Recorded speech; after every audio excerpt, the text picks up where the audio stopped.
lot of voices. We take an equity and inclusive approach to this work. We think that voices from across your community, from those that often have a seat at the table, and then those that are not as often consulted, are really important to drive any sort of process at a district level.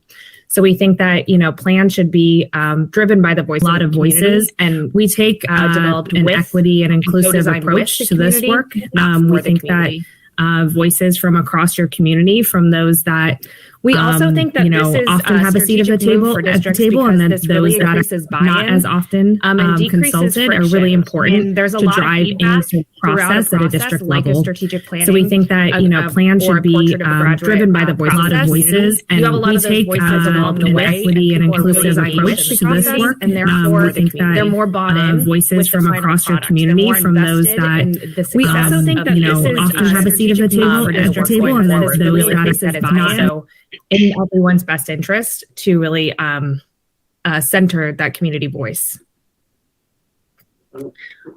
We also, even before the last years of COVID, we have a strong belief in building responsive systems.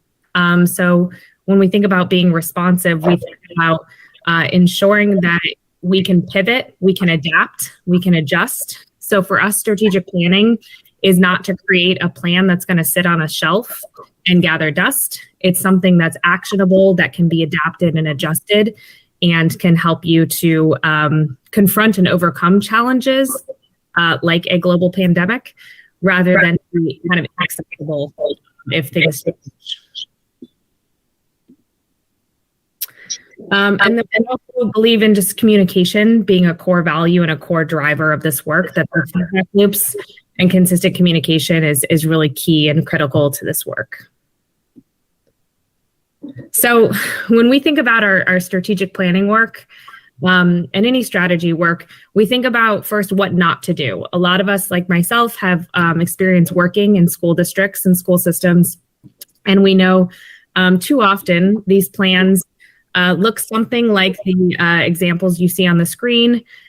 They probably took a long time to create, and there's a lot of good thinking that goes into them, but they're not accessible, right? They often sit on a shelf, they gather dust, they're not actionable, and they might be kind of one and done. They might have been created behind closed doors and not through a community process.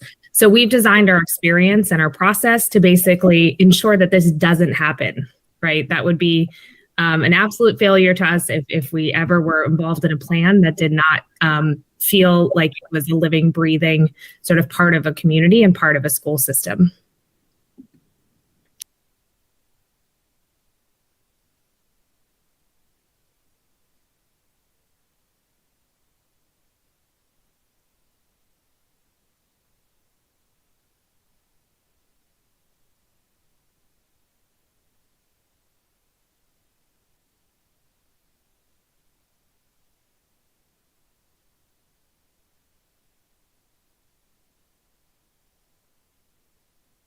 The look and feel of your plan. So you'll see just a couple examples of plans that we've created with school systems that we've worked with. They all look very different, from the graphics we use to the components of the plan.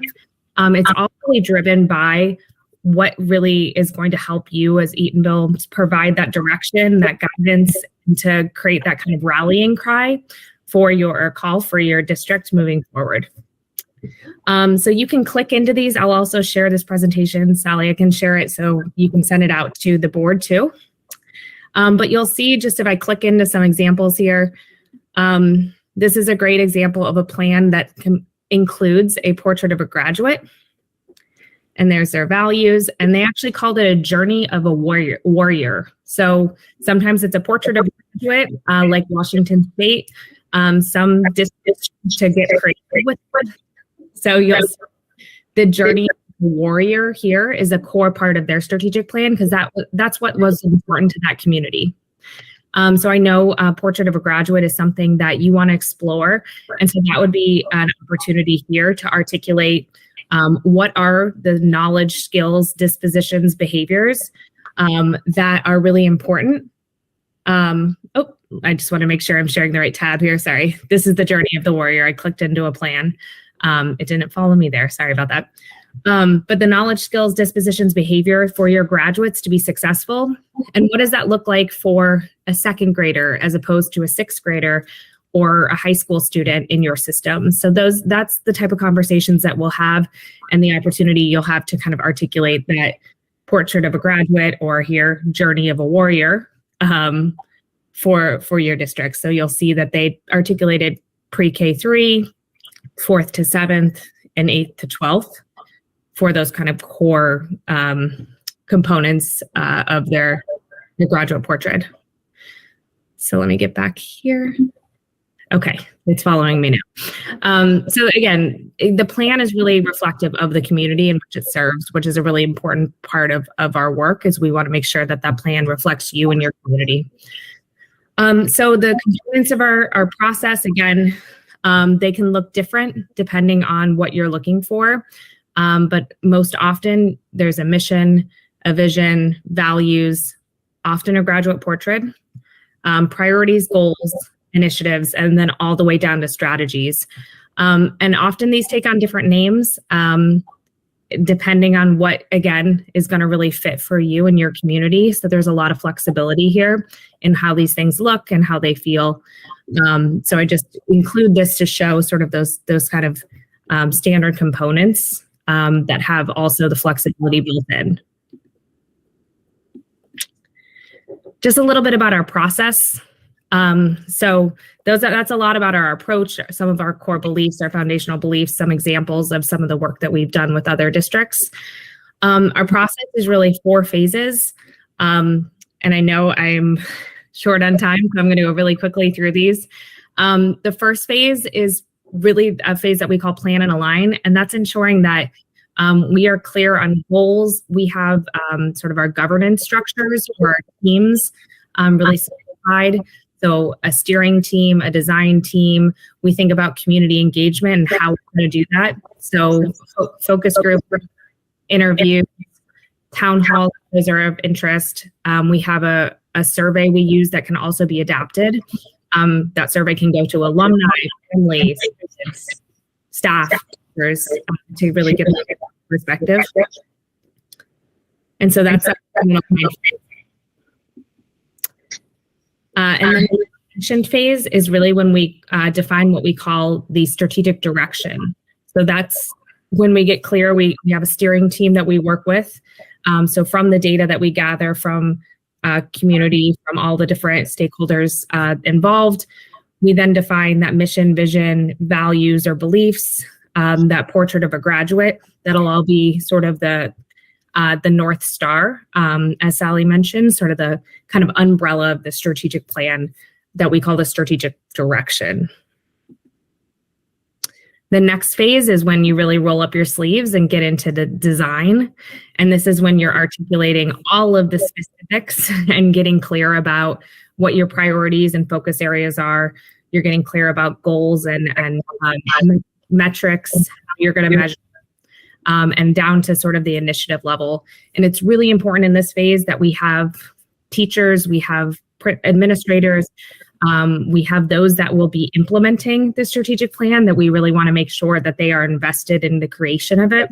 So we have design teams who are kind of iterating their design to finally get to a final product, which is this launch phase, where you're making everything sort of beautiful with the collateral, the final sort of products, but you're also planning for implementation, planning for how you're going to monitor the plan, and communication. So how are we going to kind of socialize and continue to make sure this plan is coming to life in different ways?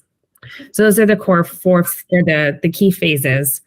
I realize that I'm over to my 10-minute time here. I have more slides, but I can share these with you. So I will pause for questions, and I can continue going if you'd like to learn more.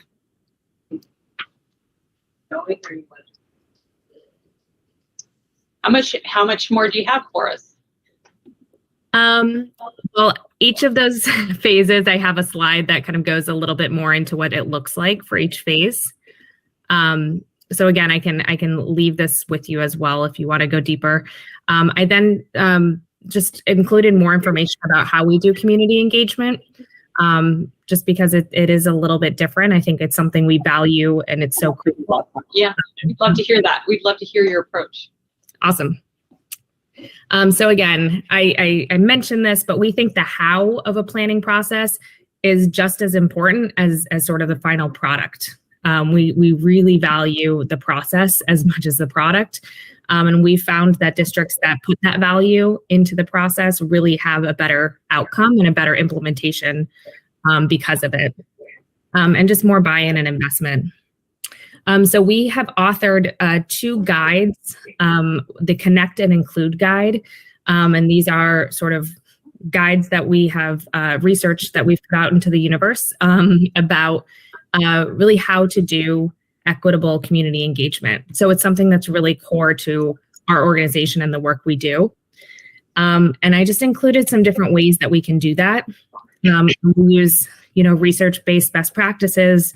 We have a nationally normed survey tool out of Harvard University. We acquired an organization who's a wonderful leader in the survey space.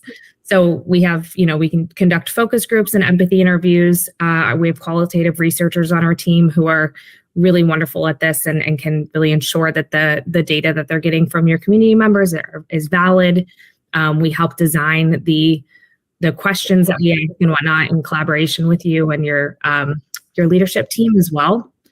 Kristen, I'm sorry, can you go back to that slide for a second? Yes. I've never heard of an empathy interview. Could you explain? I can't read it's too far away for me to read it, but could you share with me a little bit about what an empathy interview is? Yeah, so again, we're rooted a lot of the work we do in sort of user end design or the design process. And in thinking about really honoring and valuing the stories of all of our stakeholders in our community. We come with an empathy approach. So we're really trying to learn about people's lived experiences and perspectives.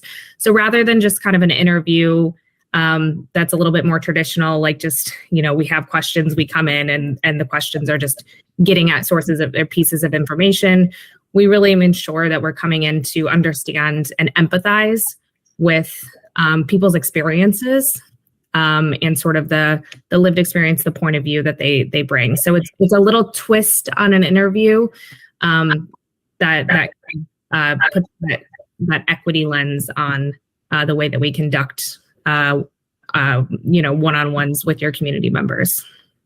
Thank you. I appreciate that explanation. Yeah, and I can speak a little bit to doing strategic planning at Shelton Public Schools. Who is outside of Olympia. They had a really active, I mentioned this to Sally, tribal community. And so this really came in handy when we wanted to have interviews with some of the tribal leadership. We wanted to make sure we were coming from a place of empathy and really honoring and acknowledging their experience. So that was an example of kind of how we think about that and then just coming in, conducting sort of a standard interview.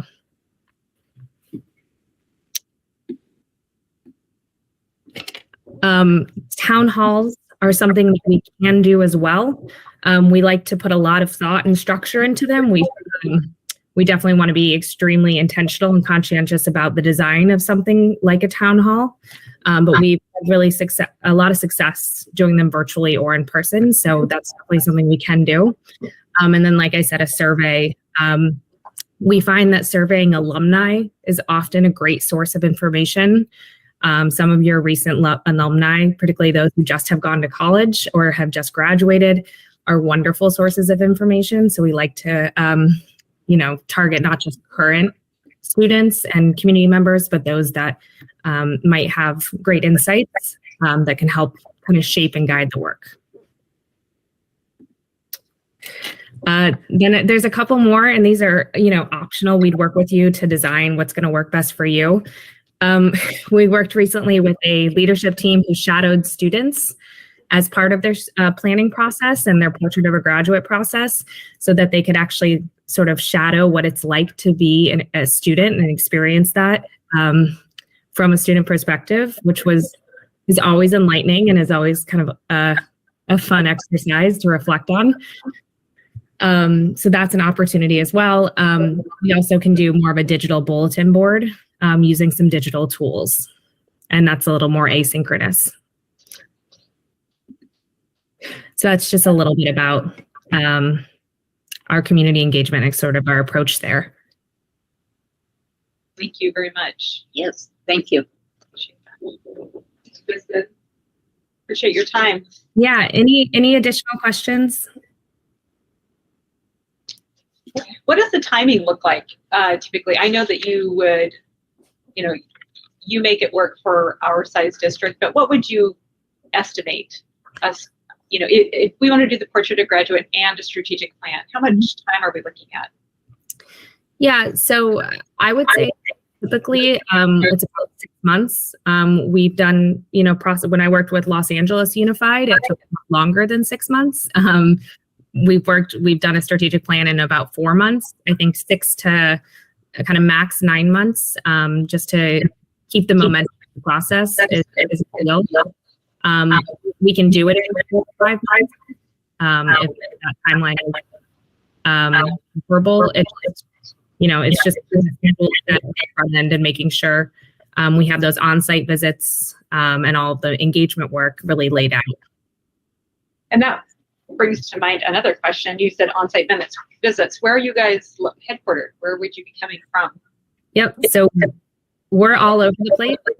So I am in Southern California. And so I would be coming up from Southern California. We like a hybrid approach to these types of projects where we have some on-sites where we're really maximizing the time and space that we'd have in person with you. So we'd run a full day or half day workshop.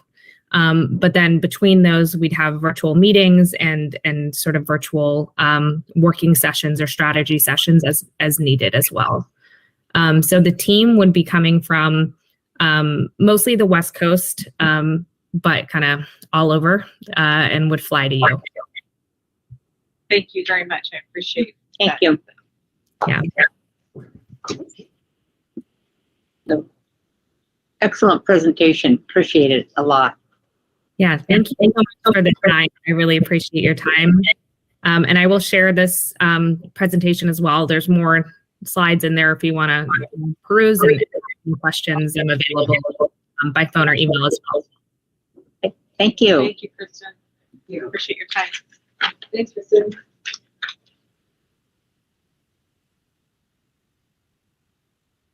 Okay, our next company we're going to look at a little bit different lens. So they have a process too.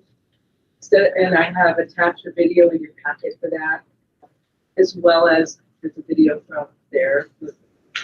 But tonight so you can see the whole picture. We're going to if we can have a group that would take us through the process, and then you're going to hear Heather's going to turn on a video of one district who went through the process and then what that result looks like in their school. You can see that. From this company or from Battelle? So from Battelle. This is Battelle, from okay. Battelle. So in your packet, you'll have a link to the Battelle process and slides, and then this video, and then in Ed Elements, we saw the slideshow, and you'll have that and a video from them. Perfect. But we don't have time to share all of it. Brown, Superintendent of Reynoldsburg City Schools. The Portrait of a Graduate is our vision for 21st century learning. It was developed with several key stakeholders made up of leaders, principals, teachers, parents, students, and our partnership with Battelle for Kids. In line with our 5-year strategic plan, the Reynoldsburg Portrait of a Graduate focuses on 5 competencies that will help set up our students not only for a successful educational experience beginning in kindergarten, but after high school graduation, college, and beyond. We know that the world is changing, and it is imperative that we send our kids out into the world as innovative problem solvers, socially and emotionally competent individuals, effective communicators, collaborative workers, and socially aware and global citizens. These competencies are displayed every day in the work and learning in which our staff and students participate. And importantly, we know that colleges and universities and companies are looking to hire our students who are also individuals who are able to possess and demonstrate these competencies. In this video, you'll see our Portrait of a Graduate brought to life at all levels of learning, from elementary school to high school. I want to thank everyone who's involved in educating the children of Reynoldsburg, and I hope that you are as proud as I am to see the Portrait of a Graduate come to fruition. Thank you so much. So the process we use is founded in helping the districts and the community collaborate to understand the why. Because the world has changed since you and I were in school, and so educational experiences need to change with it. So the first meeting is all about helping the district and the community understand the why things need to change. And from there, we go into a series of multiple meetings that get from how the world has changed to what are your hopes, dreams, and aspirations for the young people within your district, to ultimately what are the skills that you think your young people need within your community that are transferable across any choice they make upon graduation, whether they choose to be enlisted, enrolled, or employed.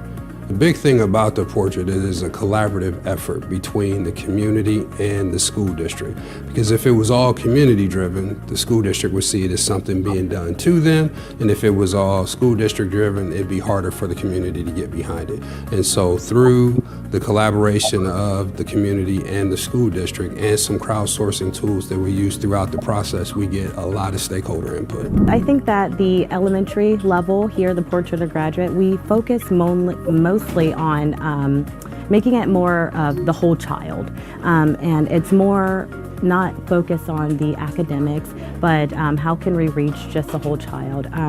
Personally, in the classroom, I make sure that my students are confident in what they are delivering every day. They're able to regulate their emotions, and they're able to understand and recognize the feelings that they feel throughout the day. I think as elementary educators, essentially we are preparing students for a career force of jobs that don't even exist today. And I think that's really important for us to make sure that it's our responsibility to prepare them to be competent in the world that they're going to be in. It's our responsibility. I think that the Portrait of a Graduate really enables all of those characteristics. It has them all embedded inside of it. You came in and saw just a little snippet of the effective communicator back there, but also the collaboration. So with our morning meeting, they're able to think, pair, share with each other, where they're talking to each other one-on-one, and they're so comfortable with doing this. And again, so making sure that they have these skills right now and able to carry on to as they get older, and carrying on that confidence that I like to empower them with. The things that we're really focusing on right now, we want to make sure that the students are effective communicators, and a communications class lends itself very, very well to that. So in here, we're using things like our podcasts. We're trying to make commercials and videos, teach kids how to communicate their ideas to the world at large. We also want them to be collaborative. So in this class, we're oftentimes, we're grouping up, we're finding people that are interested in a lot of the same end products, and we're trying to find a way to share our ideas with one another, and also then share our ideas to a greater audience. With this class, it's very easy because the kids are doing a lot of different work together. We're essentially a business class. We work with a lot of small businesses, local libraries, stuff like that. So they're able to design together, right? Collaboratively working together. We do social emotional competency every single day by checking in real quick with a 1 through 5 system of how are you feeling right now? How are you feeling today? If you're a 1 or a 2, great. Anytime you're a 3 through 5, let me know. So that way they're starting to recognize their emotions, kind of those triggers, stuff like that. They're able to start looking at that and saying, okay, I'm recognizing this and I'm getting triggered, so I need to start doing this. We problem solve constantly, right? So one of the big problems was we had to fold 469 t-shirts, right? So one of the things that we did was we only had one shirt folder. To do it neatly, do it organized, they said, can we buy another one? I said, we're not buying another one because we haven't made any money in this class yet. And they said, okay, well, what do we do? And I said, what would you do? So of course, like everybody does, they turned to YouTube, right? And they started finding one. And sure enough, they found one made out of cardboard and duct tape. They were able to put together the designs, draw it up, measure it out, everything that we would need. And more than half of our shirts have actually been folded by a cardboard homemade. So they were problem solving in an innovative way that didn't require me to guide them. I just said, what would you do? And they kind of went and did that on their own. So it fits perfectly in with the pathways because it's going to kind of keep building as they go, right?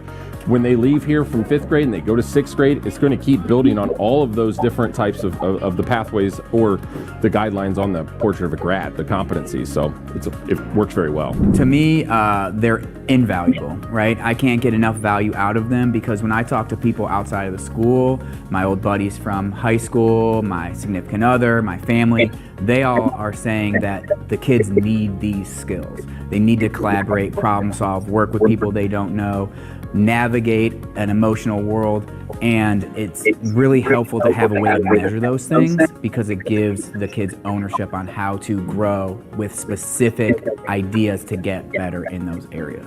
Collaboration is important for one in general real world because you're not going to be able to find people that you're used to working with. So you're going to need to learn how to work with them, collaborate with them on projects. The earlier they establish the competencies, the better, because as I can see with kids who come in from outside district or even coming off the pandemic, they have to relearn a lot of the skills, especially working together and socializing with people they don't know. So the earlier we can make that happen, the better, so they are not surprised when they get to high school at, oh, I'm supposed to talk to my peer about problems. Yeah, you are, and they already know how to do that, especially if we build it up from a young age. I think they'll be able to go into the workforce and not be afraid of interacting with their peers and not be intimidated by asking for help or lending out help because they have done that throughout their whole high school career. And I think it's something that employers are really going to value later on. Our Portrait of a Graduate competencies have become a true anchor of what we do in classrooms for every student every day. We are hoping that we can build students who not only know their content standards and their language arts and their math and their social studies and science, but also that they are becoming innovative problem solvers, they're becoming empathetic and socially emotionally competent, they can make sure that they're aware of the world around them, becoming a socially aware global citizen. So one of the goals that we have in classrooms is that we have a balance of those things, 21st century competencies, but also content standards to create a system of deeper learning for our students. I believe that it's important to be a problem solver in school because there's always some sort of problem that comes and arises every day, and that you have to be able to have a clear head and think through it to get the maximum best results. You need to be able to take multiple ideas and put them into one idea, incorporating a little bit of each, because everyone wants to feel a part of the group, and the only way to do that is to make sure everyone has a say. In science, we had a project we had to do about elements, and I personally were working, so we had to collaborate, and I had to give them a task to do, and we had to go step by step to give them a task to work together. It's important to show empathy for your classmates because if you don't show empathy to them, then they're going to feel like you're selfish, and that's going to make them feel bad for themselves. So you have to show empathy, so to be a nice person, just like in the whole world. Everybody faces adversity, so you have to go through adversity and help others. Most recently, a specific project that was done here was done across our entire 6th grade team. It was a long walk to water. The idea behind the project is that every community has problems that they need to solve. In the case of this novel, the problem was how to get water back to the community. What the teachers did with this project and what the scholars did was really explore that question of what community problems can we solve. So right there, that hits on the Portrait of a Grad competency of being socially aware, global citizen, trying to problem solve for our community. Through that project, they worked with the math department also, so it's an interdisciplinary project to kind of trace the steps that Salva, the main character, walked. They also work with the science department on how to create filtration systems for communities in need. And so there, that is that innovative problem solver. You know, what type of problems do we have and how can we, as Reynoldsburg students, solve those problems? Which the project has included so many things, and I still think they're working on how to solve our problems here in Reynoldsburg. And so students tackle issues like food poverty, mental health, and what that looks like, and how can we put policies and processes or get resources for people who have those needs. And so they were collaborating in groups, which is another one of our Portrait of a Grad competencies. They had to write a paper. And so through their research, that's how they communicate and talk with partnerships outside. So then you have the oral communication. So this sixth grade team really did a good job of incorporating a project that hit on all of our Portrait of a Grad competencies. We are making sure that students are getting instructional strategies that are learner-centered. We're building positive school culture and classroom culture, but we're also making sure that our competencies are evident as students are being assessed over all of the skills and attributes that they need to be a 21st century global citizen. One of the great parts about teaching middle school with Career Connections is that we get to the kids before they head into the pathways. So these ideas of Portrait of a Grad, of innovative problem solver and socially emotionally competent, effective communication, we can connect to the different clusters. So in 7th grade they learn 8 clusters, in 8th grade they learn 8 clusters, and right now they're experiencing these interviews where they actually get the experience of being in an interview unlike ever before. So it allows for them to fail within the classroom so that we can improve them before they get out into the real world. That kind of allows them to collaborate with one another, where this week they actually interviewed one another. They were the interviewer and the applicant. It allowed them to be socially aware by meeting wonderful community members who volunteer their time with us. And then it also allows them to be that innovative problem solver that we want them to be in their future careers. One of the number one things that I hear at being a career teacher when I bring speakers in is they talk about how excited they are for courses like this. Collaborate with one another. The kids are having the idea of opening up their mind and being authentic. This idea of solving problems and communicating with one another is a real struggle with people coming into the workforce right now. So those Portrait of a Grad standards are things that they're looking for people to actually take their own initiative instead of just doing something by the book or having to sit and be taught one by one how to do it. One of the things that I'm seeing as I walk into the classroom is more intentional discussions between teachers and students. Students are able to take more ownership in their learning. One of the things we're doing with our competencies is having students self-evaluate themselves, and then teachers are having conferences with those students and kind of comparing the evaluations and going back and forth. So it's allowed our teachers to collaborate with our students more and be more intentional with those discussions, and the students are really liking that part of it.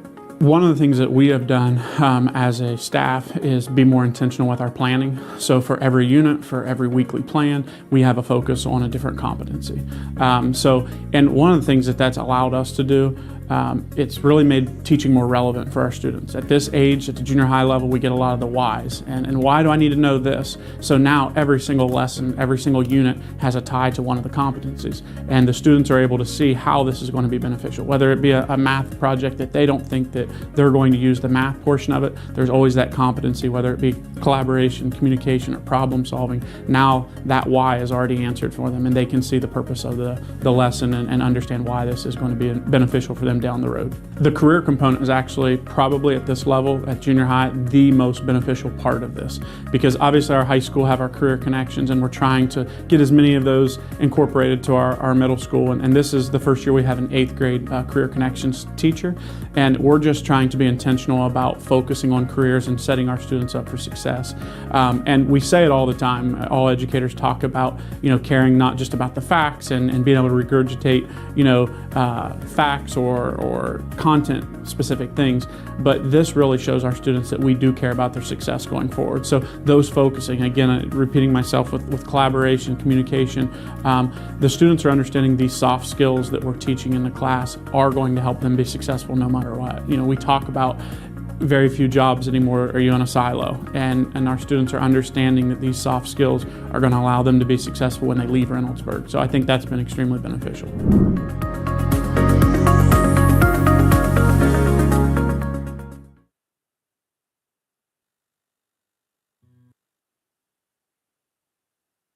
The WVC 95th Annual Conference, brought to you by the Fiticus Group, invites you to celebrate. Are they in-person Legacy.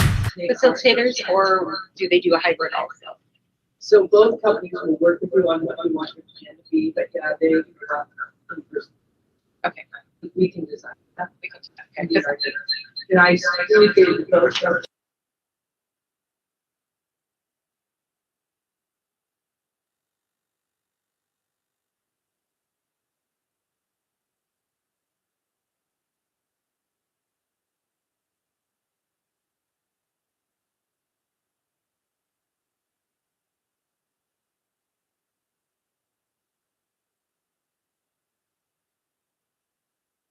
off to our WASDA conference coming up this next week.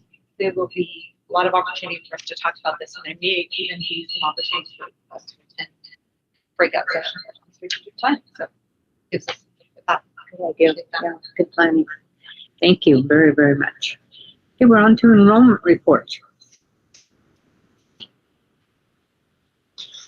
We started out with 1,863 students. We took a slight dip in October, and now we're back up by. So I believe we don't have the chart on there that we had last year, but now that we've got pretty much the data, I'll add that into the next enrollment report so you can kind of see that. Great. All right, thank you. On the open doors, I don't know if this is a Sally question.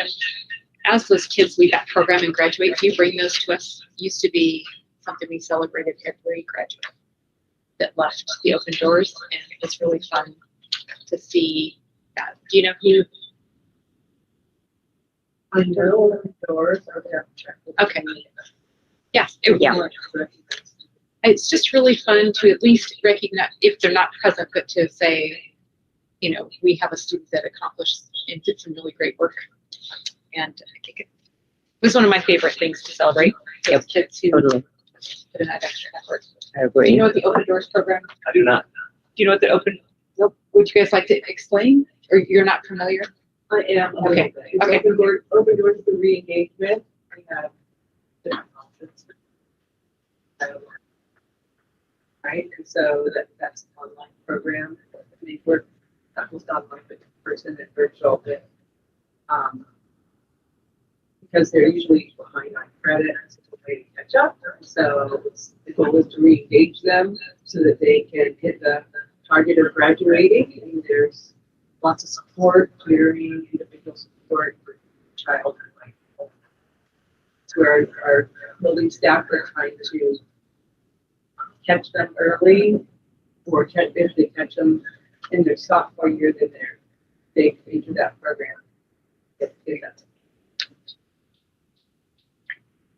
They can enter it at their sophomore year. So we have an ALE, but yes, it's a sophomore, junior, senior. Oh, junior, senior. Okay. And these are kids at that level are behind in credits and wanting to be able to re-engage them to get them to graduation. Typically, they start their junior year. I think we had a couple of had to do senior. All right. But it's a great program. It really is. It's a great program. It's great to celebrate those kids who really pull themselves up and graduate. I remember that. Yep. All right. On to overview of ESD mental health funding. To provide them some brief information on our mental health steps. Because we know that we have a great need for them, especially coming through the pandemic, that need is increased, and the funding hasn't quite kept pace with the need. So under the mental health umbrella is counselors, social workers, and psychologists. So all three of those are included in that mental health umbrella. We are now staffed at 9.5 mental health staff. It's not half of a person, but half time of a person. And that's composed of 5.5 counselors and 5.5 STE, 2 counselors, combos, social workers. One of them is entirely a social worker, the other's part social worker, part counselor qualification, and 2 psychologists, of which one is contracted staff, not necessarily staff, one of our employees. So if you look at our enrollment for September, we actually, as a district, generate 4.6 staffing. So that leaves us with more than half of our staff being unfunded. So we are at 4.9 unfunded staffing under the umbrella. How we make up that difference very creatively from year to year. So it just depends on the funding sources and how we allocate that, but it's primarily through our local tax dollars that that those needs are met. So mostly levy dollars. We do currently have some that are staffed out of our learning assistance program, and somewhat out of special education, because we know a lot of those students need those services as well. What this does, though, is ties up those dollars and doesn't allow us to use those dollars for other things. So another source that we use for that is ESSER. So we have a couple of people who were partially funded out of ESSER, which we know those are COVID dollars that are temporary. And that last phase is set to expire on August 2024. So we will have to assess our needs soon, and what model do we want to continue, and how are we going to fund that when those ESSER dollars run out. Can I ask a quick question? Included in that 9.5, are those our academic counselors at the high school? Do they do both academic counseling and mental health support? So I'm going to defer to Kristen Blackwood on that question because the law has changed, and she's more familiar with that law. But yeah, there have been some changes, and I'm not completely aware of those requirements. Okay, so what I wasn't sure where the funding came from or where it was allotted, so I will ask her that question. And then we know that, how do they come up with 4.6 units? Where does that come from? How do you get a half of a person or a quarter of a person? It's all driven on our enrollment counts from September through June, and then they take an average. So that average contributes to a prototypical student to staff model. So for example, if a typical elementary level has 400 students, then they get, for a 0.16 of a staffing unit. So we know that our psychologist is funded. We're funded for less than one psychologist, but we actually staff 2. So it's very complicated formula that they like to change every so often. And we often use our staff for more of a district-wide perspective because we know that, they might be a full counselor at the middle school, but they're not funded for a full counselor. So we shift staff around the best that we can to make up those differences. So that's just kind of a high-level overview of where we're staffed and where we're funded, and it's about 50-50. We're unfunded for more than what we're funded for, and again, most of that does come out of our local tax dollars. Does this reflect the recent legislation that increased funding for mental health, or is that implement in the next biennium? Yeah, this does reflect some increases. Although when they did do those increases, they increased the number of students.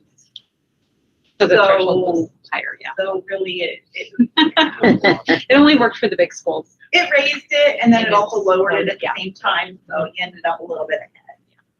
Yeah. It certainly helps, but not in a significant way. What we have here.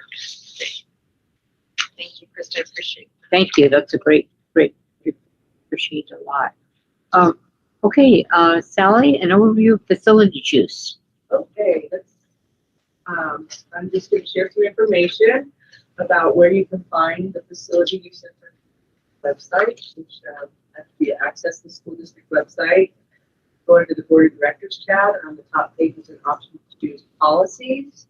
And facility use falls under policy 4000 series of 4260. And then the facility use application form is also there at 4260. Which I'm certain that's not the easiest way to find that application. Okay. Hopefully there's an easier way. Put it under community, right? Access, facility access. Just a direct link to, yeah. Do we use School Dude here? I thought we started using School Dude. Okay, so is the community reserving the facilities through School Dude yet? I have a little bit of information on that. Maybe this will get to the question. Okay. So the gyms at EES, Warehouser, and Eatonville Middle are full every weeknight and are used weekend.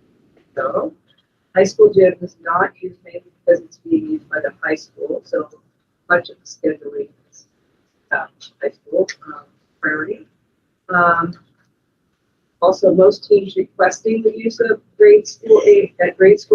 It was decided by the school board, I guess, years ago, that they would not be mixing grade school and high school ages at the same facility. So, and CC is available, but no one requests. Our gyms are popular with the AAU teams because we cannot charge for gym use like the surrounding districts do. The facility and maintenance secretary coordinates all facility use. And she connects with applicants to identify missing information needed to be eligible for use, which may include providing proof of insurance, requiring a deposit from applicants, to be granted access to a key for the request of the facility.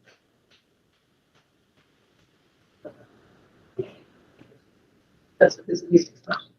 Well, having been a community member that knows very well who to connect to reserve facility, it sometimes is a challenge. So I think it would be a wonderful goal for that to be something that would be easily accessible on our website. And easy to find, because I would not even think as a board director to look under board director and policies to find a facility. I think community is a better. Yeah, community with a direct link to. And just to clarify, the plan, the policy procedure is listed under board of directors. Yeah. However, there is a direct link under facilities on our website where you would then be able to access the application and go through the process of utilization for one of those facilities. Oh, okay. So we do have it under the community staff currently.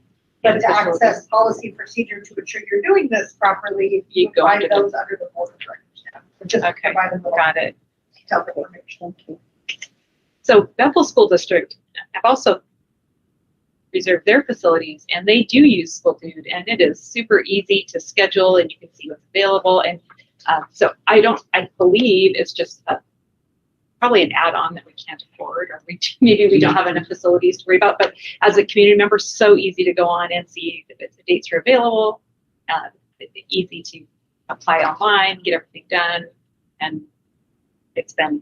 I think it's really simple. So might be all we can do if we can afford it, or if it's just a simple matter of us learning how to use it and pay for it. Thank you for that. I wish there were more community members here to hear that, because I know big struggle is trying to get things to go. Great. Thank you for your reports. Appreciate them a lot, and presentations on the strategic planning to hopefully move forward quickly with something going on that. Don't have any. Now, next is hearings of individuals and groups, and obviously we have none. The holidays, everybody's busy. That's a rare occasion anymore. We don't have anybody. And there is no unfinished business. So on to new business. Consider approval to continue with current redistricting plan as is. No identifiable changes warranted as determined by SMAMISH data systems. And I know Rhonda's been working on this, so if you'd like to. Sure. So it was brought to our attention that because of the last census, that they felt like there may have been significant change in our area, that we would perhaps have to look at the redistricting of our director areas. So this really is an elections bureau issue. So what we had to do was take the current data from the latest census, find out where that growth has happened. We have 786 new residents in our school district, which I was surprised in 10 years. It seemed like a really low number, which also speaks to why our funding is very difficult in our school district, because over 10 years, that's all the increased tax base that we have. That says a lot about where we're at. But anyway, it turns out that those property owners were distributed through all of the 3 districts that we have. So we have 3 geographic districts and 2 at-large. I'm an at-large, and Corey's at-large. Your director area 1, your director area 2, and Matt's director area 3. And when they do this data look, there can only be, I think it's a margin of 24. So you could be 24 above or they all have to be within 24 residents of each other, all those director areas, and we happen to fall within that. So we don't have to do any changing to our boundaries, to any of our director areas. Everything will remain the same, and we will be submitting that upon approval today to Pierce County Elections Bureau so that we can make sure that our board members can run in January, or actually in May. They'll put in their elections information. So there we go. Thank you. Appreciate you taking that on. It kind of came as a surprise, and we moved quickly on it and got it accomplished. Happens every 10 years. Yeah, and you have to relearn because every 10 years it's like, can you do that? what do you mean 10 years? Yeah, You know? Can you believe I had my file from 10 years ago from being on the board, and that's I believe it. that I could find it. That I could find Well, it. I believe I could find it. Yeah, because I was going to say I probably have it. Share that with me next time. So we'll have 2 files. There we go, 2 files. But where it is, no. Anyway, yeah. All Anyway, right. So all we have to do is a consensus that we will leave it as is. So we don't have to vote, or just What we can vote. Let's It vote doesn't on take any form. Sure. Yeah. Let's have a motion to approve, continue with this current redistricting. So moved. Second. Moved and seconded to approve. Any other discussion? All those in favor signify by saying aye. Aye. Aye. Opposed? Motion carried. That makes it a little cleaner, you know. Yes, that's great. All right, we'll move on to superintendent comments, and Sally is. All right, I'm going to do some summarizing here. A lot of comments here. So just knowing that a number of our schools will be hosting Veterans Day assemblies tomorrow, starting in the high school, and then so we have Columbia Crest, the middle school, Hauser, all schools. AES is actually posting theirs on November 18th. If you want that day. If you'd like to come and join us, I'm sure that our staff will. At Columbia Crest, they had a wonderful Halloween or harvest assembly where they were lucky to get the pumpkins from the kids farm and were able to have a pumpkin contest every costume party. We have several prizes with and games that all students have. And then their 5th and 6th graders are attending overnight camp in Auburn, November 15th to 17th. Weyerhaeuser, quick update, the monthly principal war awards assembly and character trait assemblies on Monday of the month. For October's focus, they had 41 students earn Roar Awards for respect, on-task learning, awesome attitude, and responsibility. And 28 students earned character trait awards for showing respect.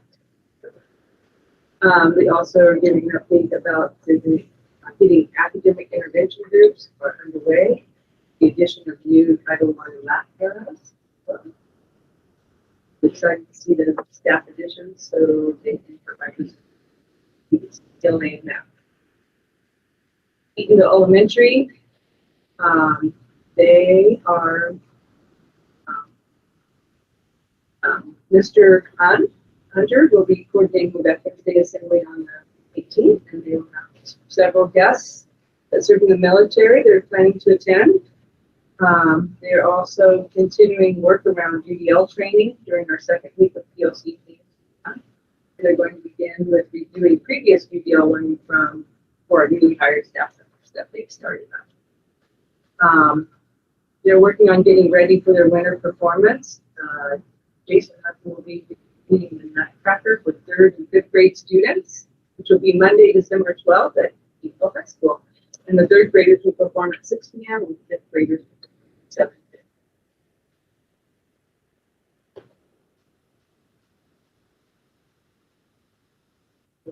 School.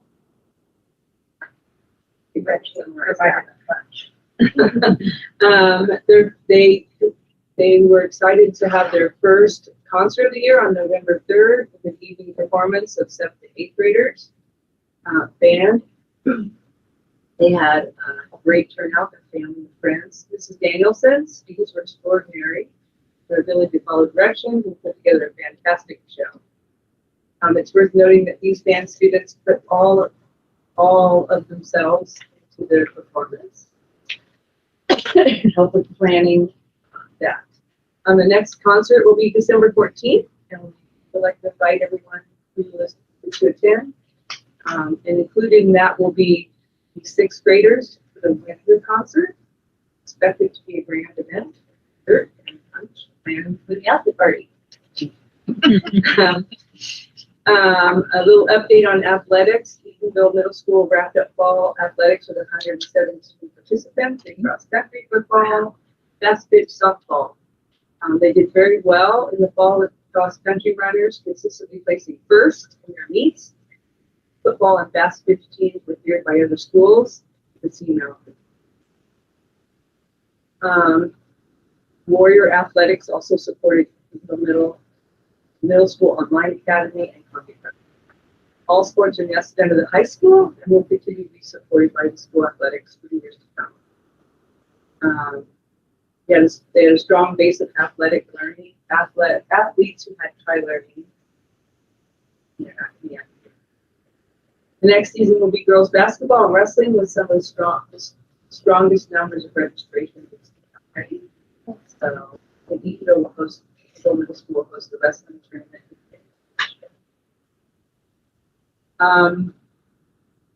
We want to recognize on Friday the 4th, Mrs. Singera's and Mr. Billivack's first period classes tied for the coveted Butterworth Award. Dave was here, pancake breakfast. So that award is given to EMS students class who demonstrate the highest first period on-time attendance. And it comes with some hotcakes cooked by Mr. Theobald. The prize must be shared this month due to the mirroring of 96.5% on-time attendance rate in both classes. That's phenomenal. That is fantastic. It's worth noting that second, third places also did a great job at 92. Just noting that our science classes at middle school are doing well. Mr. King's class and the current order with frog anatomy. Trusting students with scalpels, as they've done previous years. Also this year, they're excited to lift up the new CTE funded curriculum project Lead the Way, providing hands-on learning processes that focus students on real world issues. And it's important, and it's been great in engaging our students. Being the science teachers at EMS are engaging students with hands-on classroom environment that empowers students. And Project Lead the Way also helps teachers to engage students in hands-on activities, problem solving. So kids are inspired, excited, like the way that we get how they do so. High school. They're really proud about academic achievement regarding their fall sports team. The fall teams received scholastic awards for their collective GPAs. Girls soccer and girls cross country received outstanding scholastic awards for collective team GPA of 3.5. Volleyball, boys cross country football, boys tennis and swim had a collective GPA between 3.0 and 3.4. I also want to recognize Hannah here, who's selected as the Daffodil Princess High School, and we want to congratulate you and representing yourself well. Thank you. Thank you for taking that on, and can't wait to see you going forward. I think.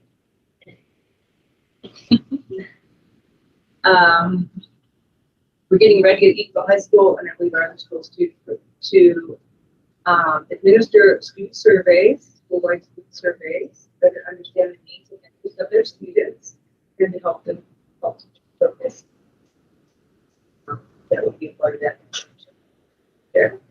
And then the football team continues in the playoffs, and we'll be playing Zilla on Friday night at 4 p.m. at Art Craig Field at Bethel High School. So those losers, under sports start November 4th. district-wide things to note that we'll be meeting again with our creating instructional leadership. We have a cadre of teachers that represent K-12 that are also focusing on PL, and we're continuing to focus on building leadership capacity through the study of collective efficacy, which is building shared belief on our teachers' positive student outcomes, and also working on deeper universal design implementation. And we'll be reading the book, Being Collective Efficacy, and I can share a copy of that with you if you'd like to read that. Our principals will be engaged in that as well, as we develop common understanding of student. I would love to borrow a copy of that. I would like that too. Okay. I will make sure you all get that. Secondary math and curriculum implementation at middle school and high school is underway. That's a Frank with Better lesson. Just wanted to update you that teachers have the opportunity now to participate in virtual coaching as they develop instructional practices and using the curriculum. They'll also have access to online professional development modules as they see fit, so they can do individual group coaching that was paid for as part of the curriculum adoption. And then our leadership team is looking at school safety, and our facilities and tech teams are getting information around updating our cameras, blocking systems in place for school safety. We hope to have some quotes on this and more information on board. And then our district office cabinet leadership are working to solve some of the busing issues and hope to have some progress or solutions to share with the board in the upcoming meeting. All I have to say is that. Thank you very much. I appreciate very much I appreciate the academic achievement of athletics, so that they are recognized for that as well. I had the privilege of being the representative for WIAA for a while, and that was always exciting to hear, how well students do academically, and then we've always kept our standards high for our students here. I've always appreciated that. So that's real great. The school safety is constantly on the top, forefront of our minds, as well as the busing situation. Thank you for taking that on, helping us to, helping to figure out how we can get our kids to and from school. It's trying times. Everywhere you go, every school district is advertising for bus drivers. Literally. And it's a tough time for that. But thank you for looking at creative ways to begin. We hope to work with some ideas, strategies. Yep. Super. We appreciate the team at the district office and what they're doing. Great. All right, we will move on to student board representative comments. Anna, you're on. All right. I think overall, just listening to everything, super interesting. Stuff I've not known about. The mental health part, I found that really interesting. I didn't know, how much is not funded, in terms of what we're having to find in other ways. But I think that's such a huge need, especially with, the youth and COVID, and, there's a lot of mental health going around. So I think it's cool that, even though it's hard to find those things and it's difficult to find the funds for that, we're making it work, even without that. I think that's really cool. In terms of, what's been happening with the high school recently, I found out today about the sports, academic, that we've maintained an average of 3.5 for the soccer team. Found that out an hour ago. But I think that's really cool. It's something that, my coaches talked to us about. Always just put forward, your student athlete, student comes before athlete.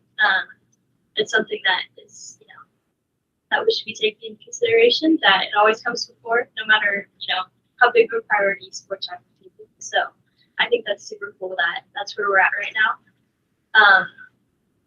With Daffodil, it's been like amazing, just like the support I've had for people. Miss Beckwith has been like amazing.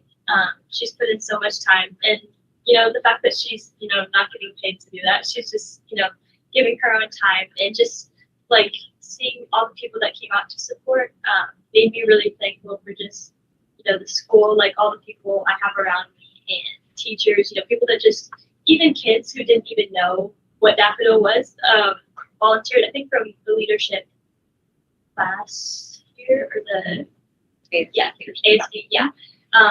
They didn't even know about it, and they came to help set up. They didn't even know what they're setting up stuff for.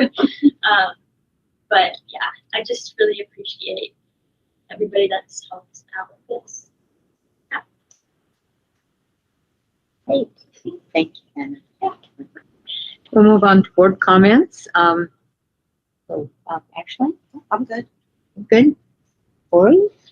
Mainly just want to thank everybody for their hard work. I know it takes a lot to make the district go. I know a lot of stress, and there's a lot going on. I want to thank everyone that's involved. Thank you, Sally, for filling in for Gary again. Hannah, congratulations. Great job. Making our district look good. That's what I like to see, because that's what we are here for. We are here to put the youth in these high school, middle school, and elementary kids into situations where they can succeed. And not just succeed, but thrive and teach others. I think we are doing a good job, and I think with what we have in plan for strategic plan, and with what we have for a conference coming up, I'm excited to learn and to implement and to engage others. So thank you, everybody. Thank you for your support and your hard work.